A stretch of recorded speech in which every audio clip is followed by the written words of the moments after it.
भोंदू पसीने में तर लकड़ी का एक गट्ठा सिर पर लिए आया और उसे जमीन पर पटककर बंटी के सामने खड़ा हो गया, मानो पूछ रहा हो, क्या अभी तेरा मिजाज ठीक नहीं हुआ?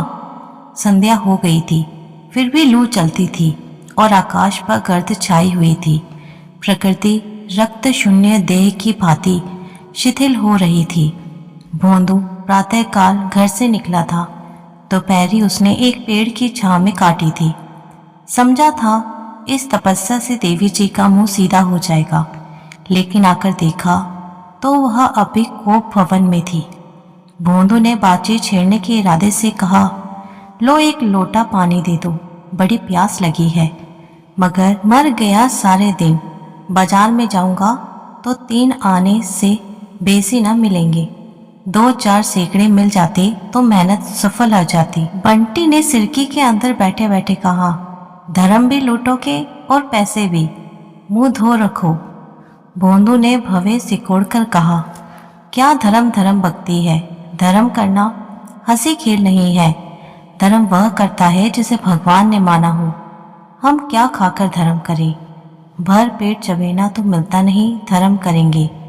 बंटी ने अपना वार ऊंचा पड़ता देखकर चोट पर चोट की संसार में कुछ ऐसे महात्मा हैं जो अपना पेट चाहे न भर सके पर पड़ोसियों को नेवता देते फिरते हैं, नहीं तो सारे दिन बन बन लकड़ी न तोड़ते फिरते।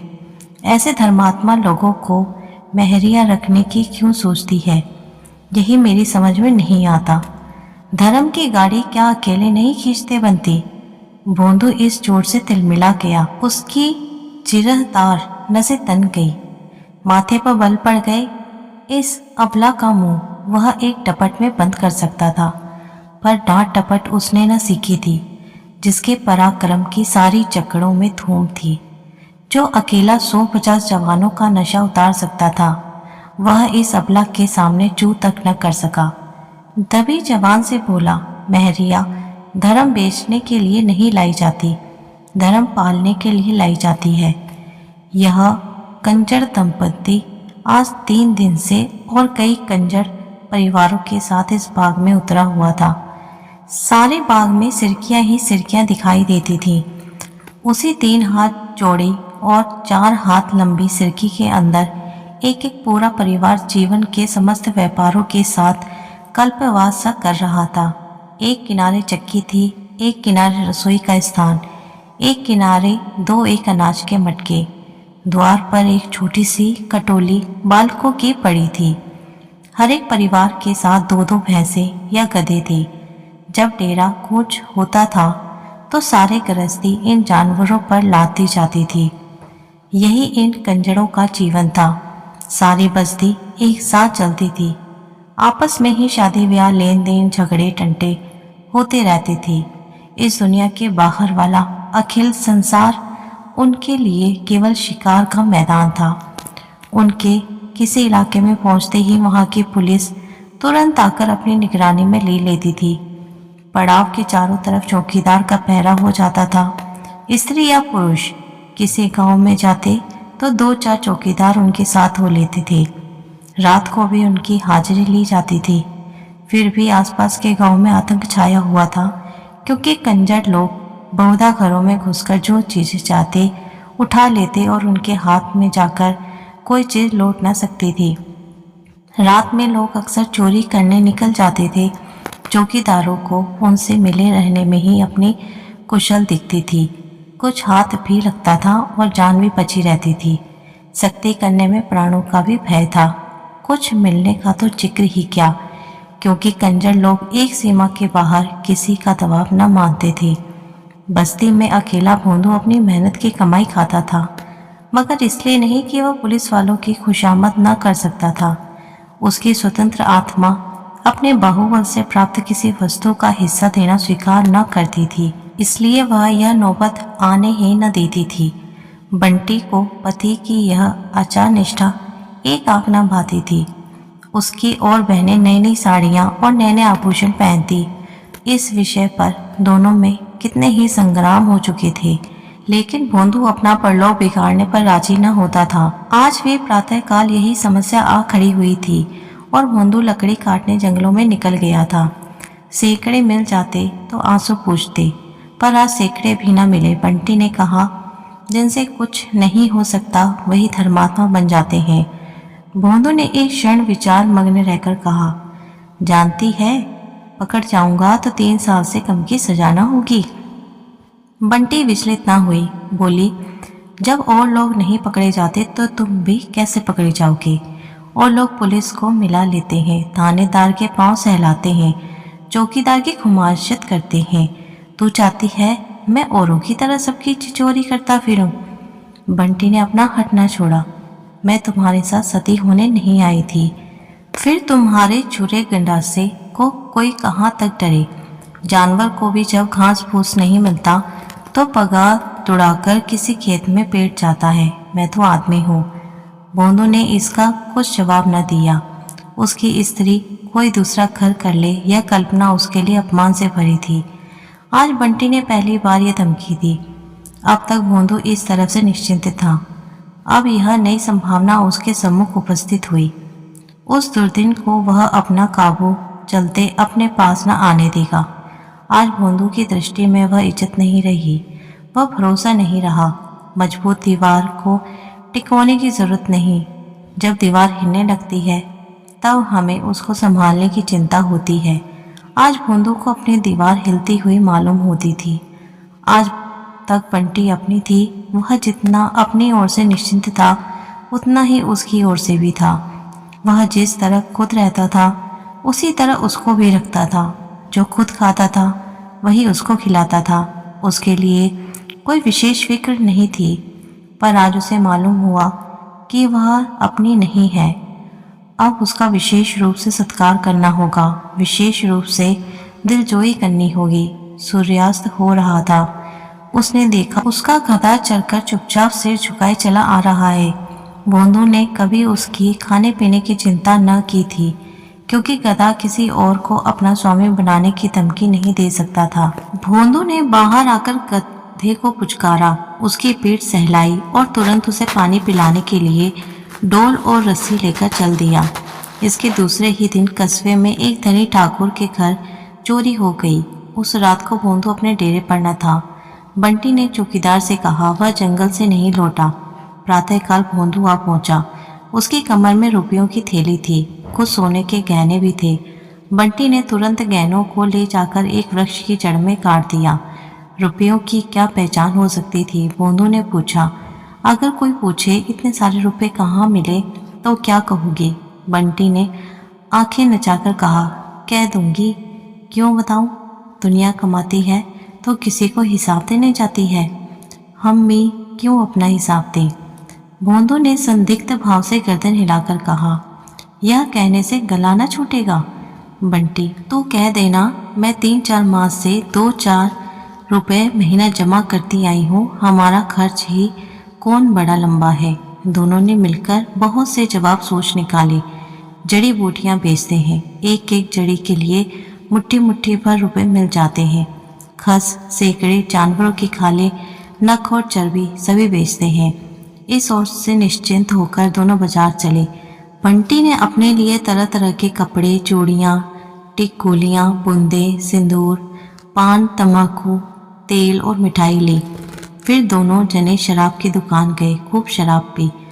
फिर 2 बोतल शराब रात के लिए लेकर दोनों घूमते घामते गाते बजाते घड़ी रात गए, डेरे पर लौटे। बंटी के पांव आज जमीन पर न पड़ते थे। आते ही बन ठनकर पड़ोसियों को अपनी छवि दिखाने लगी।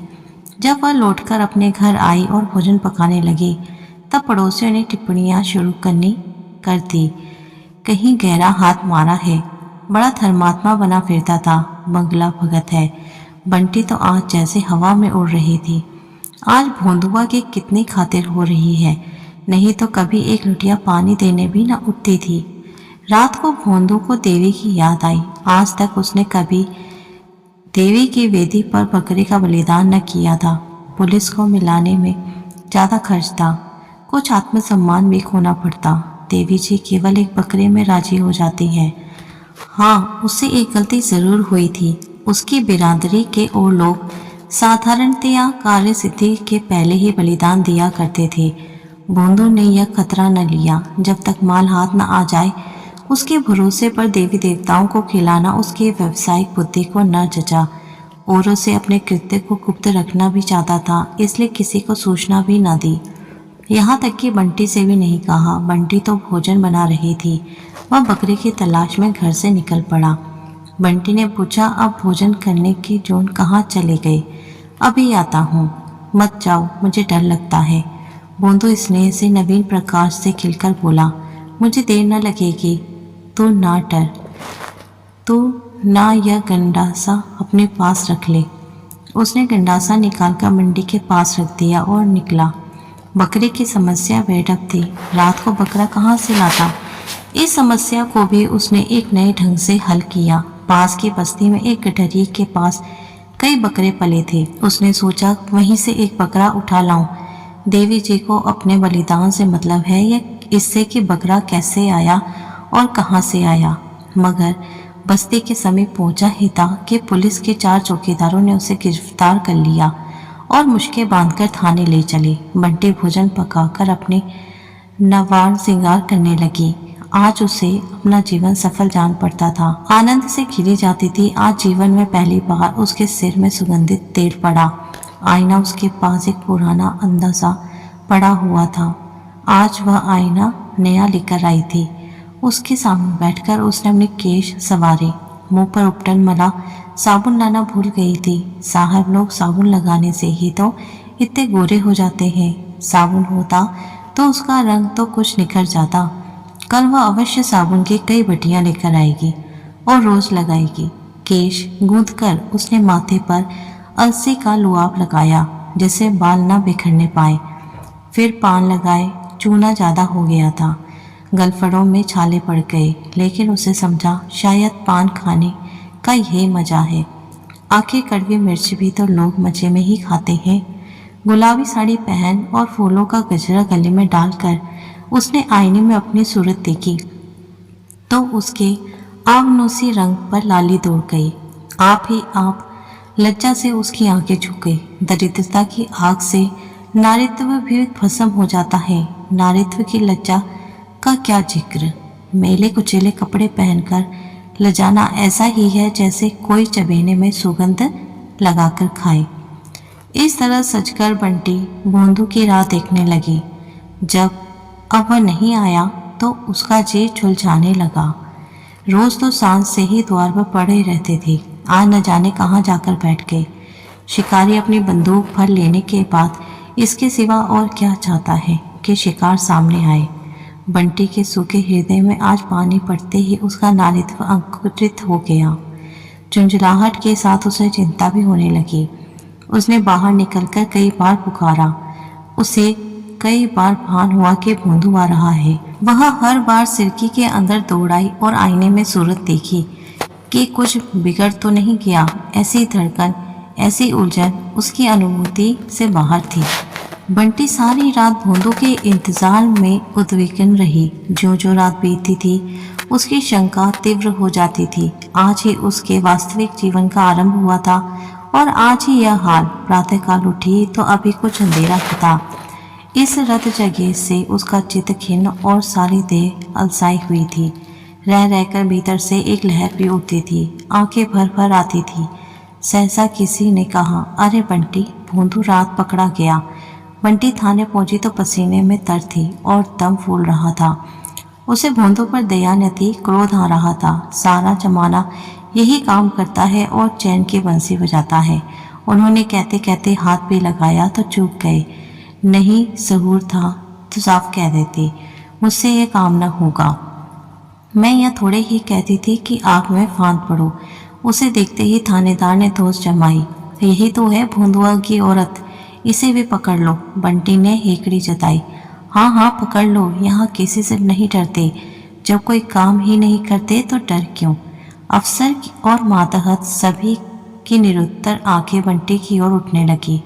भोंदू की तरफ से लोगों के दिल में कुछ नरम हो गए। उसे धूप में छांव में बिठा दिया गया। उसके दोनों हाथ पीछे बंधे हुए थे और धूल धूर्षित काली देह पर भी जूतों और कोड़ों के रक्तमय मार साफ नजर आ रहे थे। उसने एक बार बंटी की ओर देखा, मानो कह रहा था, देखना कहीं इन लोगों के धोखे में ना आ जाना। थानेदार ने डांट बताई, जरा इसकी दीदा दिलेरी देखो, जैसे देवी ही तो है, मगर इस फेर में न रहना। यहाँ तुम लोगों की नस नस पहचानता हूँ, इतने कोड़े लगाऊंगा कि चमड़ी उड़ जाएगी। नहीं तो सीधे से कबूल कर दो, सारा माल लुटा दो, इसी में खैरियत है। भोंदू ने बैठे बैठे कहा, क्या कबूल दें? जो देश को लूटते हैं उनसे तो कोई नहीं भूलता। जो बेचारे अपनी गाड़ी कमाई की रोटी खाते हैं उनका गला काटने को पुलिस भी तैयार रहती है। हमारे पास किसी को नज़र भेंट देने के लिए पैसे नहीं हैं। थानेदार ने कठोर स्वर से कहा, हाँ हाँ, जो कुछ कोर कसर रह गई हो वह पूरी कर दें। किरकिरी न होने पाए, मगर इन बैठकबाजियों से बच नहीं सकते। अगर एक बाल न किया तो 3 साल का हो जाओगे। मेरा क्या बिगड़ता है? अरे छोटे सिंह, जरा लाल मिर्च की धुनी तो दो इसे। कोठरी बंद करके पसेरी भर मिर्चें सुगला दो, अभी माल बरामद हुआ जाता है। भोंदू ने ढिठाई से कहा, दरोगा जी, बूटी काट डालो, लेकिन कुछ हाथ न लगेगा। तुमने मुझे रात भर पिटवाया है, मेरी एक एक हड्डी चूर चूर हो गई है। कोई दूसरा होता तो अब तक सिधार गया होता। क्या तुम समझते हो आदमी को रुपए पैसे जान से प्यारे होते हैं? जान ही के लिए तो आदमी सब तरह के कुकर्म करता है। धुनी सुगलाकर भी देख लो। दरोगा जी को अब विश्वास आया कि इस फौलाद को झुकाना मुश्किल है। भोंदू की मुखाकृति से शहीदों का सा आत्मसमर्पण झलक रहा था। यद्यपि उनके हुक्म की तालीम होने लगी। कांस्टेबल ने भोंदू को एक कोठरी में बंद कर दिया। 2 आदमी मिर्च लेने दौड़े, लेकिन दरोगा की युद्ध नीति बदल गई थी। बंटी का हृदय शोक से फटा जाता था। वह जानती थी चोरी करके इकबाल कर लेना कंजर जाति की नीति में महान लज्जा की बात है, लेकिन क्या यह सचमुच मिर्च की धुनी सुगला देंगे? इतना कठोर है इनका हृदय। सालन बगाड़ने में कभी मिर्च जल जाती है तो छींकों और खांसियों के मारे दम निकलने लगता है। जब नाक के पास धुनी सुगलाई जाएगी तो प्राण ही निकल जाएंगे। उसने जान पर खेलकर कहा, दरोगा जी, तुम समझते होंगे कि इन गरीबों के पेट पर कोई नहीं है, लेकिन मैं कह देती हूँ, हाकिम से रत्ती रत्ती हाल कह दूंगी। भला चाहते हो तो उसे छोड़ दो, नहीं तो इसका हाल बुरा होगा।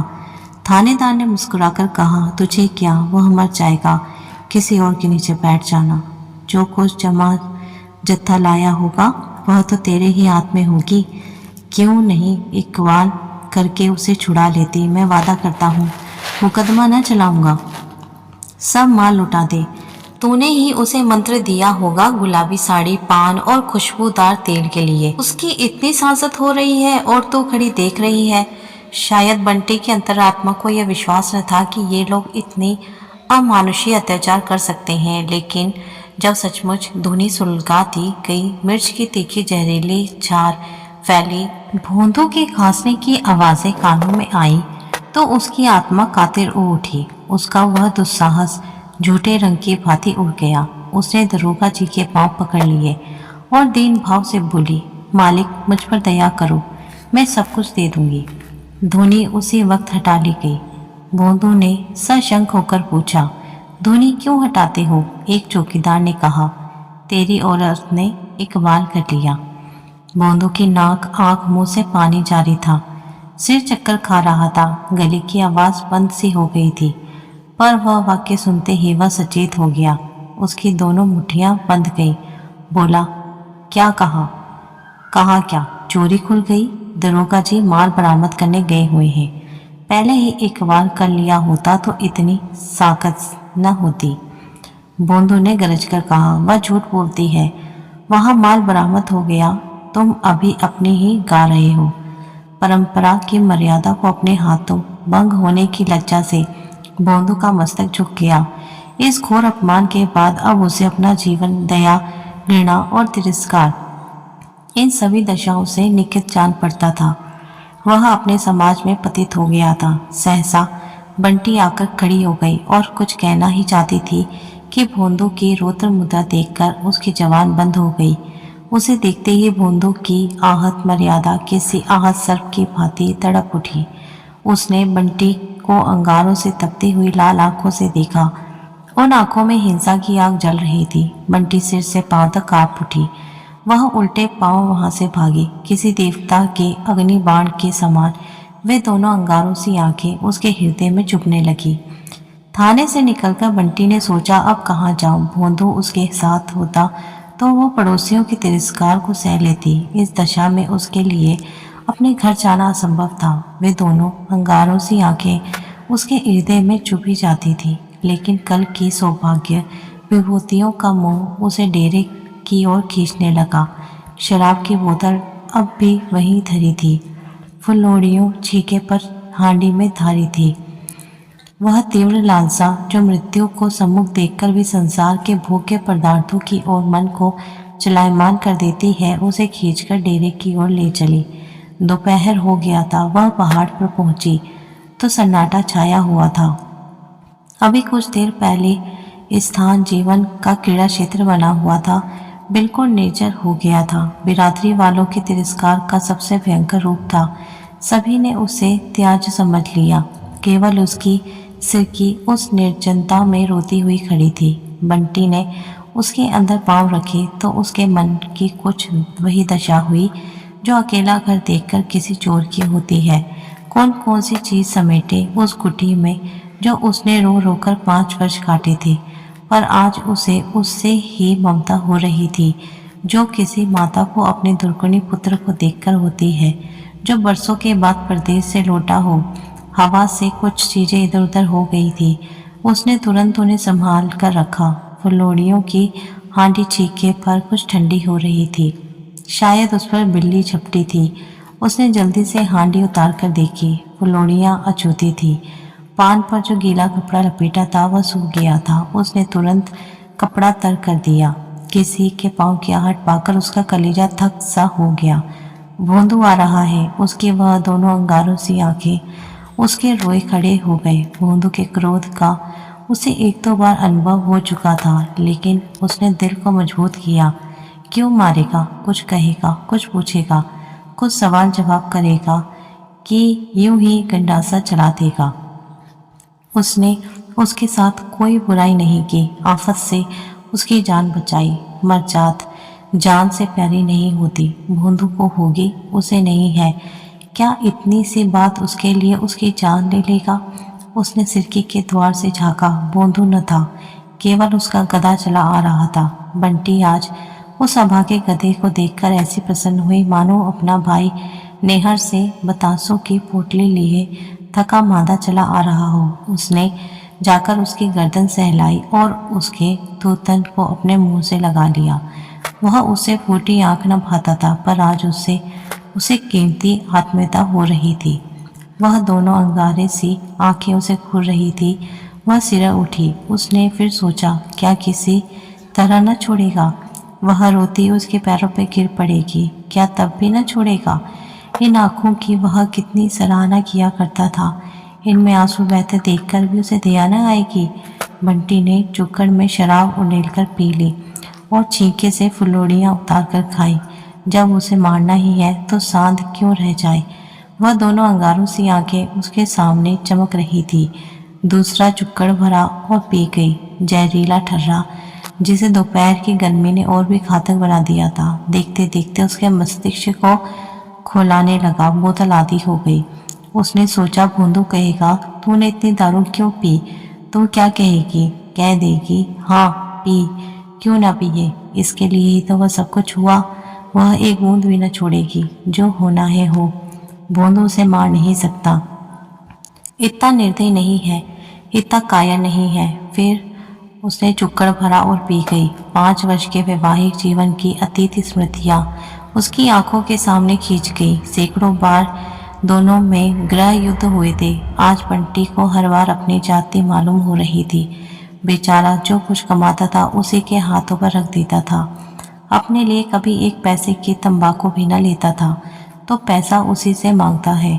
भोर से सांझ तक बन बनकर फिरा ही तो करता है। जो काम उसे नहीं होता वह कैसे करे। यकायक के कांस्टेबल ने आकर कहा, अरे बंटी कहाँ है? चल देख, भोंदुआ का हाल बेहाल हो रहा है। अभी तक तो चुपचाप बैठा था, फिर न जाने क्या जी में आया कि एक पत्थर पर अपना सिर पटक दिया। लहू बह रहा है। अगर हम लोग दौड़कर पकड़ न लेते तो जान दे ही देती होती। 1 महीना बीत गया था। संध्या का समय था। काली काली घटाएं छाई थी और मूसलाधार वर्षा हो रही थी। भोंदू की सिरकी अब भी एक निर्जन स्थान पर खड़ी थी। भोंदू खटोली पर पड़ा हुआ था। उसका चेहरा पीला पड़ गया था और देह जैसे सूख गई थी। वह सरशंक आंखों से वर्षा की ओर देखता है, चाहता है उठकर बाहर देखूं, पर उठा नहीं जाता। बंटी सिर पर घास का एक बोझ लिए पानी में लथपथ आती दिखलाई दी। वही गुलाबी साड़ी है, पर तार तार, किंतु उसका चेहरा प्रसन्न है। विषाद और गलानी के बदले आंखों में अनुराग टपक रहा है। गति में वह चपलता, आंखों में वह संजीवता है जो चित्त की शांति का चिन्ह है। भोंदू ने शीर्ण स्वर में कहा, तू इतना भीग रही है, कहीं बीमार पड़ गई तो कोई एक घुट पानी देने वाला भी न रहेगा। मैं कहता हूँ तू क्यों इतना मरती है? 2 गट्ठे बेच चुकी है, तीसरा गट्ठा लाने का काम क्या था? वह हांडी में क्या लाई है? बंटी ने हांडी को छिपाते हुए कहा, कुछ तो नहीं है। कैसी हांडी? भोंदू जोर लगाकर खटोली से उठा, अंचल की नीचे छुपी हुई हांडी खोल दी और उसके भीतर नजर डालकर बोला, अभी लौटा, नहीं तो मैं हांडी फोड़ दूंगा। बंटी ने धोती से पानी निचोड़ते हुए कहा, जरा आईने में सूरत देखो, घी दूध कुछ न मिलेगा तो कैसे उठोगे कि सदा खाट पर सोने का ही विचार है। भोंदू ने खटोले पर लेटते हुए कहा, अपने लिए तो एक साड़ी नहीं लाई, कितना कहकर हार गया। मेरे लिए घी और दूध सब चाहिए, मैं घी ना खाऊंगा। बंटी ने मुस्कुराकर कहा, इसलिए तो घी खिलाती हूँ कि तुम जल्दी से काम धंधा करने लगो। मेरे लिए साड़ी लाओ। भोंदू ने मुस्कुराकर कहा, तो आज जाकर कहीं सेंधा मारूं? बंटी ने उसके गाल पर एक ठोकर देकर कहा, पहले मेरा गला काट देना, तब जाना।